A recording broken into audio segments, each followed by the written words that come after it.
భాగవతంలో ఒక ప్రత్యేకమైనటువంటి ఉపాఖ్యానం ఒకటి ఉంది. నాకు పేర్లు సరిగ్గా జ్ఞాపకం ఉంటే, దేవదత్తుడు అని ఒక బ్రాహ్మణుడు, ఆయనకి సంతానం లేదు. ఆయన సంతానార్థి ఒక ఇష్టి చేశాడు. ఇష్టింతేహం కరిష్యామి పుత్రీయాం పుత్ర కారణాత్ అంటాడు కదా దశరథుడు. అలా ఒక ఇష్టి చేశాడు. ఇష్టి అంటే ఒక హోమం చేశాడు. ఆ హోమం చేస్తున్నప్పుడు అక్కడ గోభిలుడు అనబడేటటువంటి ఒక బ్రాహ్మణుణ్ణి తీసుకొచ్చి ఉద్గాతగా నియమించాడు. ఆయన సామవేదగానం చెయ్యాలి. ఆయన సామగానం చేస్తున్నాడు. సామగానం చేసేటప్పుడు చాలా దీర్ఘంగా పలకవలసి ఉంటుంది. చాలా అద్భుతంగా ఉంటుంది సామగానం. మీరు ఎప్పుడైనా విన్నారో లేదో నాకు తెలీదు. శ్రీశైల దేవస్థానంలో ఒక సామవేద పండితులు ఉన్నారు. వారు సామవేదంలో మంత్రాల్ని కొన్నిటిని చేత్తో వీణ పట్టుకున్నట్టే ఇలా పట్టుకుని, వీణ లేకుండానే వీణ పట్టుకున్నట్టు పట్టుకుని ఆయన సామవేద పఠనం చేస్తారు.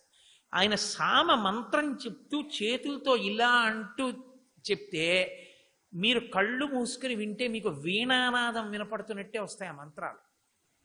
నేను శ్రీశైలంలో భాగవతం చెప్పి తిరిగి వచ్చేసేటప్పుడు ఆయన నన్ను అమ్మవారి గుడి దగ్గర కూర్చోబెట్టి ఆశీర్వచనం చేస్తూ సామగానం చేశారు. అలా అది నేను బయట మళ్ళీ మైక్రోఫోన్స్లో విని తెల్లబోయాను. వీణలో వినబడినట్టే ఉంటుంది, అంత గొప్పగా ఉంటుంది. అందుకే దాని సామ అంటే శాంతి.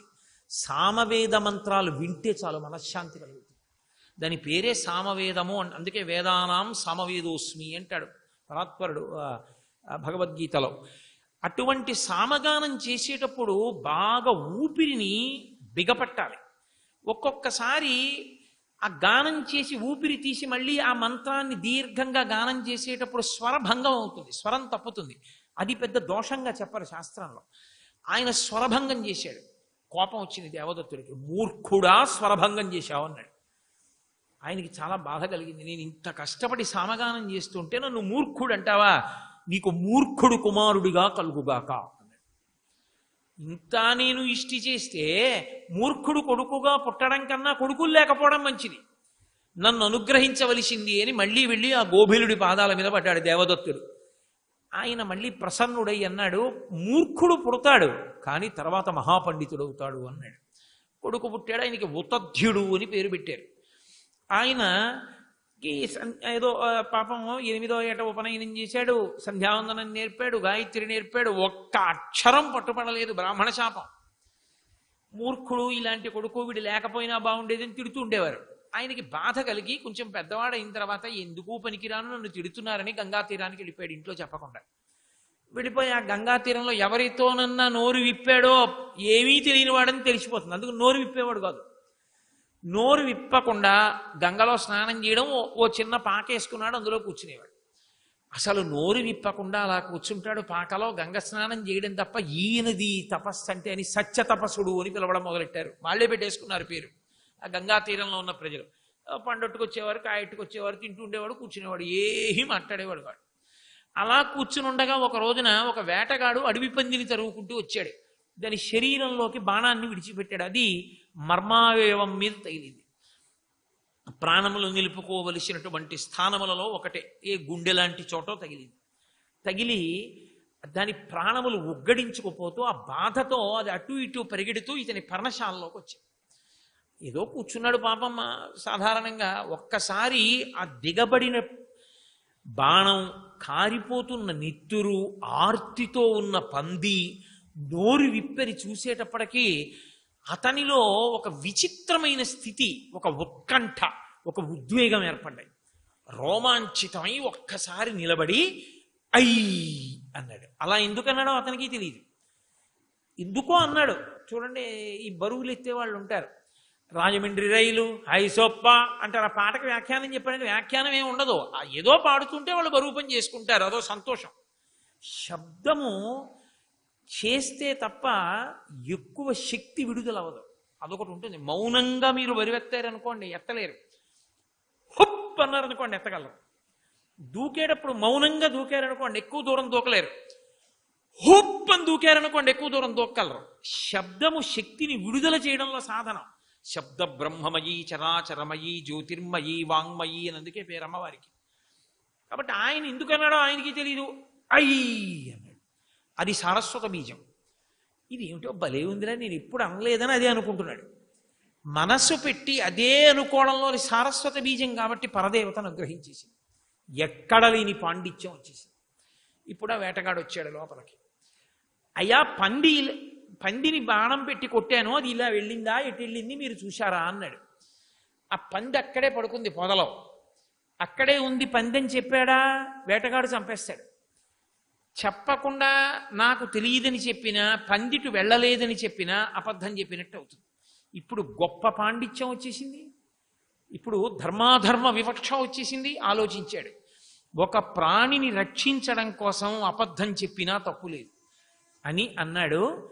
ఓయ్ వేటగాడా, ఎందుకోయి నా వెంట పడతావు? యాపశ్యతి నసాబ్రూతే ఆబ్రూతే సనపశ్యతి అహో వ్యాధస్వకార్యార్థిన్ కిం పృచ్ఛసి పునః పునః అన్నాడు. ఎందుకోయి 10 మాటలు అడుగుతావు నన్ను? ఏది చూస్తోందో అది మాట్లాడదు, ఏది మాట్లాడిందో అది చూడదు. కన్ను చూసింది అడవి పంది ఎటెళ్ళిందో అది చెప్తుందా? నోరు చెప్తుంది, చూసిందా?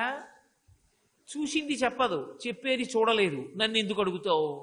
ఇంకొకటి దొరకదా, వెళ్ళన్నాడు. అబద్ధం చెప్పాడా నిజం చెప్పాడా?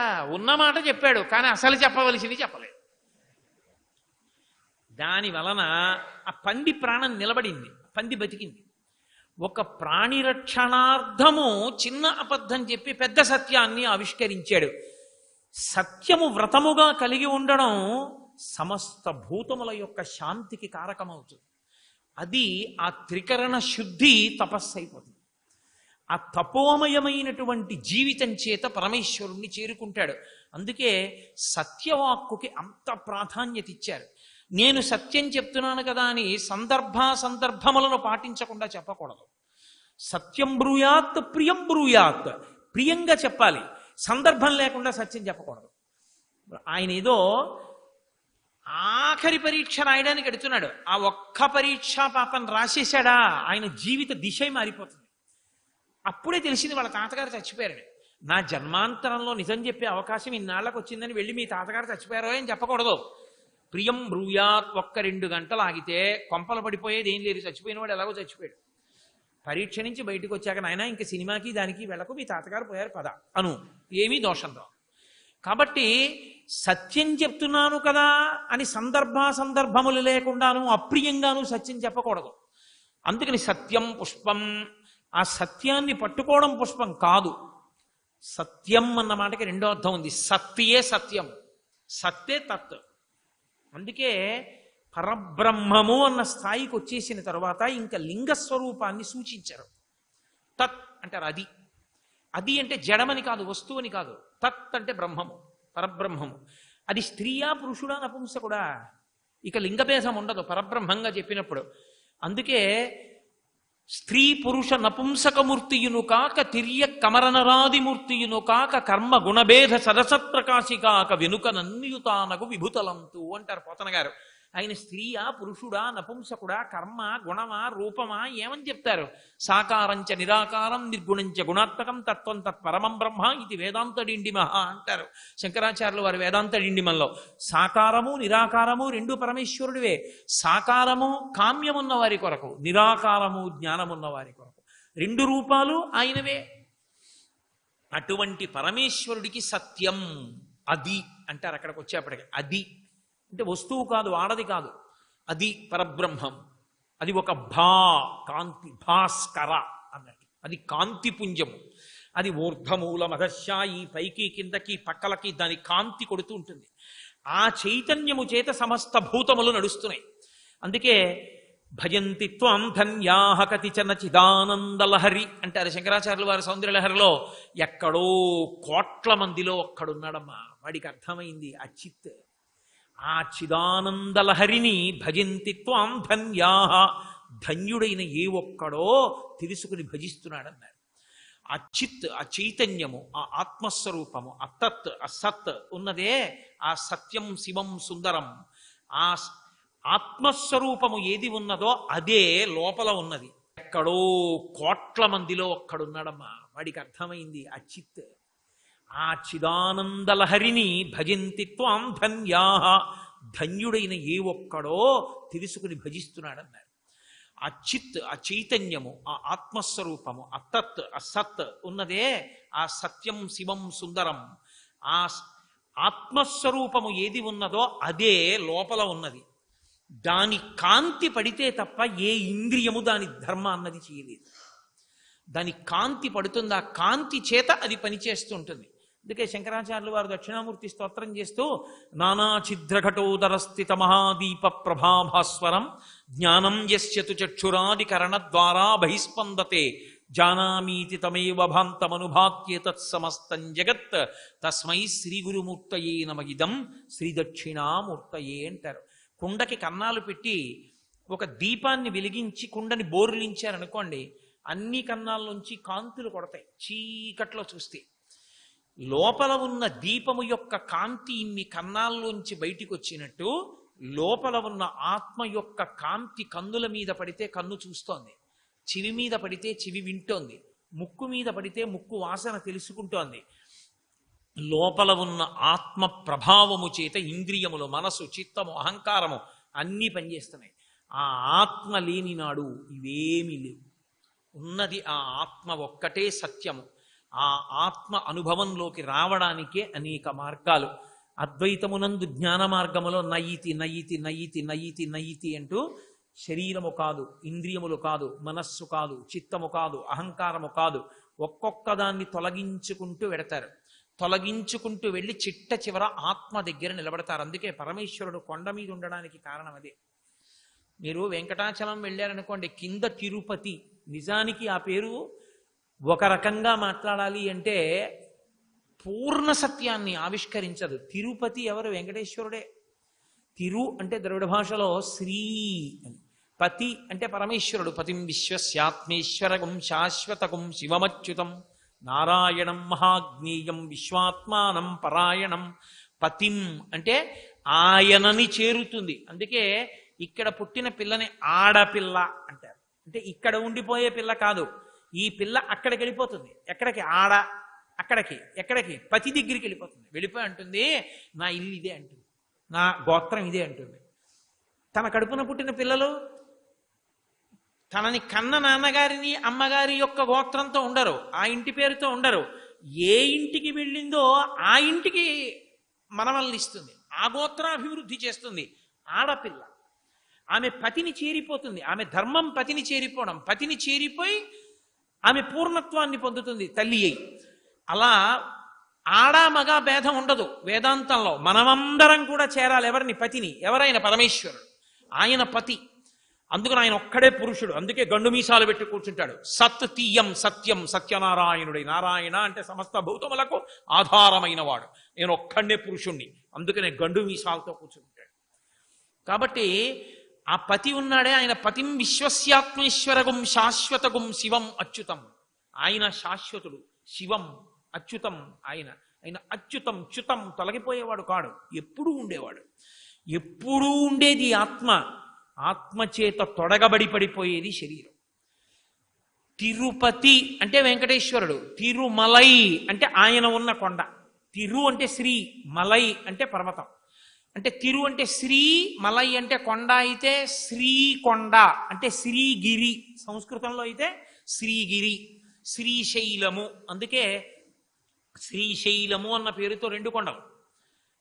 భవిష్యత్ర పురాణంలో వెంకటేశ్వర స్వామి వారిని ఒకళ్ళ మాట అడుగుతుంది. అడిగితే శ్రీశైలే పూరయిష్యామి కించిత్ కాలాదనంతరం అన్నాడు.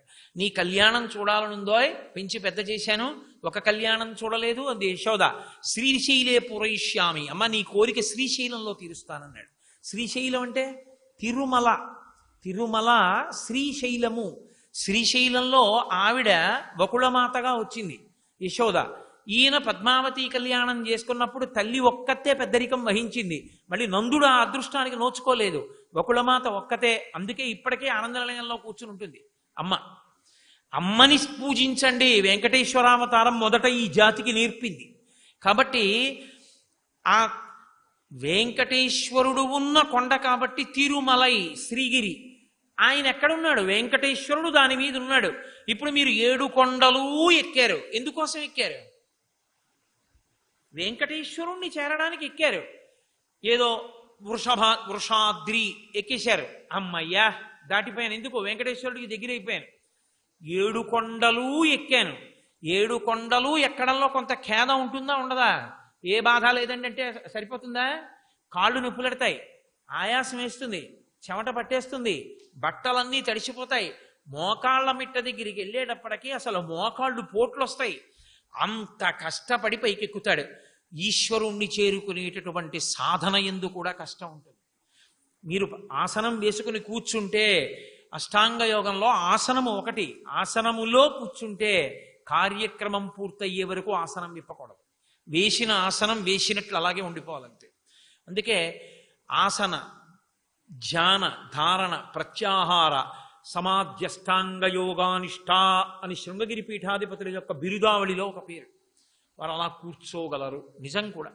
వారు నృసింహ జయంతికి భారతీ తీర్థస్వామి వారు తెల్లవారకట్ట 4 గంటలకి వెళ్ళి ఇలా కూర్చుంటే, ప్రదోష వేళలో నరసింహస్వామి వారి నివేదన అయిపోయే పర్యంతము, వారు అభిషేకం అయిపోయే వరకు కాలు మళ్ళీ ఇలా తీరు. అంతే, ఇలాగే ఉంటుందంతే. వేసుకున్న ఆసనం అంతే, అలాగే ఉంటారు. మలహానికరేశ్వర స్వామి వారి ఆలయంలోకి వెళ్ళి జగద్గురువులు కూర్చున్నప్పుడు చూడాలి. వారు ఇలా కూర్చుంటే అంతే. ఒక్కొక్కసారి వారు తెల్లవారుజామున వెడితే, చంద్రశేఖర భారతి ఒకసారి దేవాలయంలోకి వెడితే అర్చకుడు నించోలేకపోయాడు.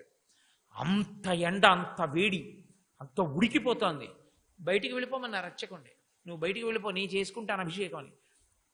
తెల్లవారుజామున కూర్చున్నవారు చీకటి పడిపోయేంత పర్యంతము దేవాలయంలోనే కూర్చుని అప్పుడు ఈ కాలిలా పైకెత్తారు. ఆ ఆసనం అలా ఆసన శుద్ధి పాటిస్తారు కాబట్టే వారి బిరుదావళిలోకి వెళ్ళింది అది. అష్టాంగ యోగంలో అంతటి సాధన పొందిన మహాపురుషులు అని. చంద్రశేఖరేంద్ర సరస్వతి మహాస్వామి వారైతే అసలు ఆచమనం కూడా ఎక్కడైనా చేస్తే పృష్ఠభాగం తగిలేది కాదు.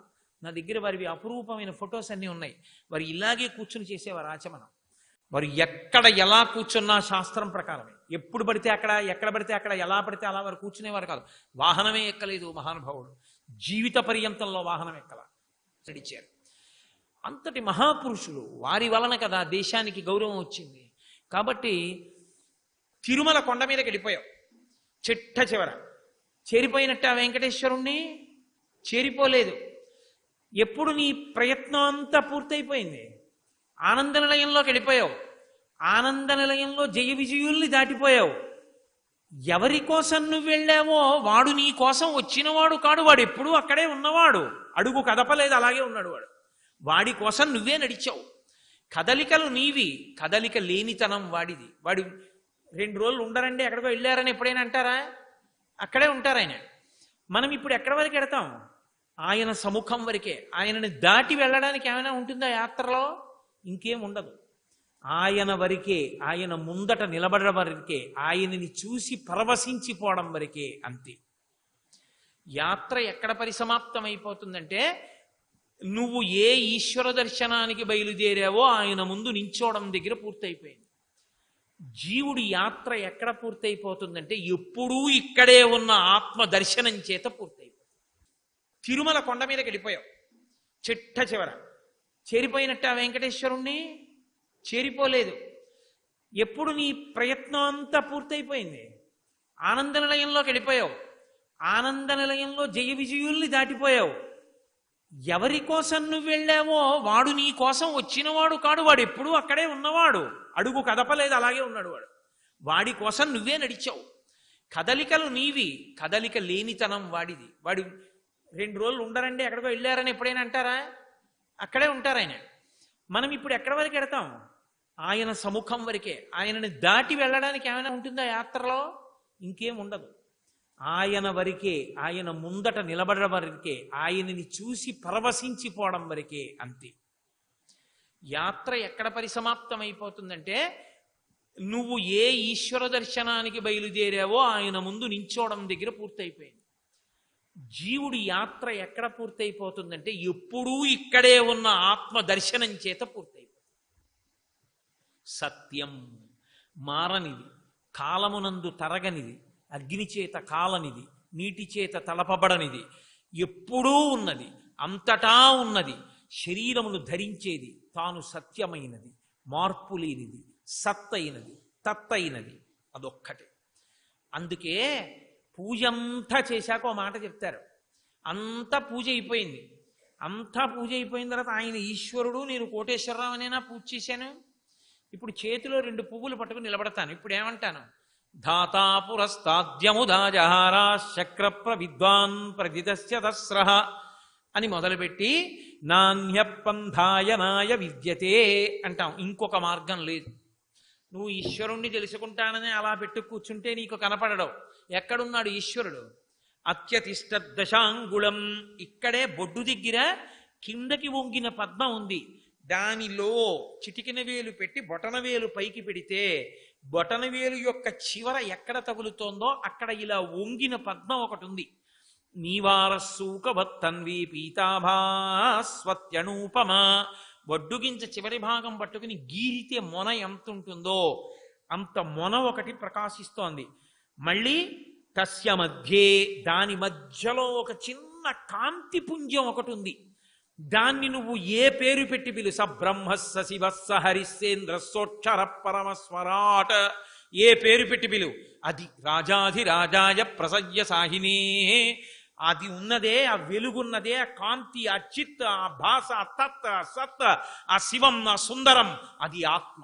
దానికి చేరేవా, దాని దర్శనంతో, దాని అనుభవంతో, దాని అనుభూతితో అది నువ్వని తెలుసుకొని నిలబడిపోయిన నాడు ఇక మిగిలినవన్నీ దాన్ని చేరడానికి దాని వలన ఉపయుక్తమయ్యేవే తప్ప మిగిలిన వాటికి స్వాతంత్రము లేదు. అదే పరమ సత్యమని ఎరుకలోకి వచ్చి దాని అనుభవంలో నువ్వు నిలబడిన నాడు అది సత్యం. వాడు జీవన్ముక్తుడు. ఇక దాన్ని దాటడానికి లేదు. అందుకే అది సత్యం. ఎక్కడ పూర్తయిపోయిందంటే శ్లోకం చిట్ట చివర ఏ స్థాయిలో అహం బ్రహ్మాస్మి, జీవ బ్రహ్మైక్య సిద్ధి, 2 వేళ్ళు కలిసిపోతాయి. ఇలా ఉన్నంతసేపు నువ్వు నేను అంటుంది. ఈ వేలు ఈ వేలుతో కలిసిపోతే ఇది బ్రహ్మము. దీనితో ఈ 4 వేళ్ళు కలవకుండా ఏమీ చేయలేవు. పెన్ను పట్టుకోవాలి, ఇలా పట్టుకోవాలి, ఏదైనా పట్టుకోవాలి, ఇలా పట్టుకోవాలి. దీనితో కలవని ఈ 4 వేళ్లకి బలం లేదు. ఇది దీనితో కలిసింది. అప్పుడు జాగృత్ స్వప్న సుషుప్తి భూత భవిష్యత్ వర్తమానములు అన్నిటికీ కూడా ప్రతి 3 అవస్థలకి సాక్షి. ఇది పూర్ణం. పూర్ణమద పూర్ణమిదం పూర్ణాత్ పూర్ణముదచ్యతే పూర్ణస్య పూర్ణమాదాయ పూర్ణమేవావశిష్యతే. నీవు పూర్ణుడవు, సత్యాన్ని తెలుసుకున్నావు. ఆ చిన్ముద్ర, ఆ తత్వముద్ర. అందుకే శంకర భగవత్పాదులు, దక్షిణామూర్తి, స్వామి అయ్యప్ప వీళ్ళందరూ ఇలా చిన్ముద్ర పడతారు. ఆ స్థితికి చేరుకోవడం సత్యం. ఆ సత్యమైపోయినటువంటి స్థితిలో ఇక పూజ లేదు. ఆత్మదర్శనమై ఆత్మగా అనుభూతిని పొంది అద్వైతమునందు నిలబడిపోయావు. ఈ సాధన ఎవరు చేశాడో వాడికప్పుడు ఇక మిగిలిన 8 పుష్పముల పూజ, మిగిలిన 7 పుష్పముల పూజ ఆగిపోతుంది. ఇది ఎలా ఉంటుందంటే, ఒక్క ఉదాహరణ చెప్తే మీరు పట్టుకుంటారు. నేను అలా నడిచి వెడుతున్నాను, నా కాల్లో ముళ్ళు దిగింది. సూది కావాలి ముళ్ళు తీయడానికి. మెల్లిగా కాలు ఈడ్చుకుంటూ వెళ్ళాను. ఒక పెద్ద రక్కసి ముళ్ళు కనబడింది. రక్కసి ముళ్ళు అని అరుణాచలంలో ఉంటాయి, ఇంతంత ముళ్ళు. ముళ్ళు జాగ్రత్తగా విరిచాను. ఓ రాతి మీద కూర్చుని ఈ ముళ్ళుతో ఈ ముళ్ళు తీసేశాను. ఇప్పుడు ఈ ముళ్ళుతో ఈ ముళ్ళు తీసినప్పుడు ఈ ముళ్ళు తీయడానికి పనికొచ్చింది. ఒకటి బాధ పెట్టే ముళ్ళు, ఒకటి బాధ నుంచి విముక్తం చేసే ముళ్ళు. ఈ ముళ్ళుతో ఈ ముళ్ళు తీసేశాను. ఓ బాధని తగ్గించిన ముల్లా, నిన్ను జేబులో పెట్టుకుంటానా? ఈ ముళ్ళు కూడా విసిరేస్తాను. సత్యం అన్న పుష్పాన్ని చేరిపోయిన వాడికి ఇక మిగిలిన 7 పుష్పముల అవసరం ఉండదు. 7 కొండలు దాటిపోయింది వెంకటేశ్వరుడి కోసమే. అలా సత్యమస్త విధం పుష్పం విష్ణో ప్రీతికరం భవేత్. విష్ణు ప్రీతి చెందాడు. వీడి జీవయాత్ర పూర్తయి వీడు నేనుగా నిలబడిపోయాం, వీడి జీవన్ముక్తుడయ్యాడు అని. కాబట్టి బాహ్యమునందు పూజకి పువ్వులు ఉండాలి, పూజామందిరం ఉండాలి, విగ్రహం ఉండాలి. నువ్వు నిజంగా ఈశ్వరుని యొక్క అనుగ్రహాన్ని పొందడానికి ఇందులో ఏ ఒక్క పువ్వుని గట్టిగా పట్టుకున్నా మిగిలిన 7 పూలు కలిసిపోతాయి. అలా మనిషి జీవితంలో పొందవలసినటువంటి గుణరూపమైన పుష్పములు, వీటి వలన విష్ణువు ప్రీతి చెంది మోక్షమిచ్చేత్ జనార్దన, మోక్షాన్నిచ్చేవాడు జనార్దనుడు కనుక ఆయన ఈ గుణములో వాడి పట్ల ప్రీతి చెంది సత్యదర్శనమయ్యేటట్లుగా అనుగ్రహిస్తాడు. ఆయన అనుగ్రహమైనదా? భక్తితో కర్మాచరణము చేసుకుంటూ వెళ్ళిపోయాడా? ఎప్పుడో అప్పుడు ఆ జ్ఞానము కలుగుతుంది. జ్ఞానమే సత్యము, జ్ఞానము వలన కైవల్యం. కాబట్టి అహింసా ప్రథమం పుష్పం పుష్పమింద్రియ నిగ్రహ సర్వభూతదయా పుష్పం క్షమా పుష్పం విశేషత శాంతి పుష్పం తప పుష్పం ధ్యానం పుష్పం తథైవ చ సత్యమష్టవిధం పుష్పం విష్ణో ప్రీతికరం భవేత్ అని పూర్తి. ఇంకేం కావాలి? శృణ్వన్ తపః, విని మీరు తపస్సు చేశారు, చెప్పి నేను తపస్సు చేశాను. సభాభ్య సభాపతిభ్యశ్చ ఓ నమో నమో అంటుంది యజుర్వేదం. అందుకే సభాపతి ఒకటైతే అదే శివస్వరూపమవుతుంది. కాబట్టి ఇంత గొప్ప అవకాశము నాకు కలిగింది. శ్రీ ఉమామహేశ్వర పరబ్రహ్మార్పణమస్తు. స్వస్తి.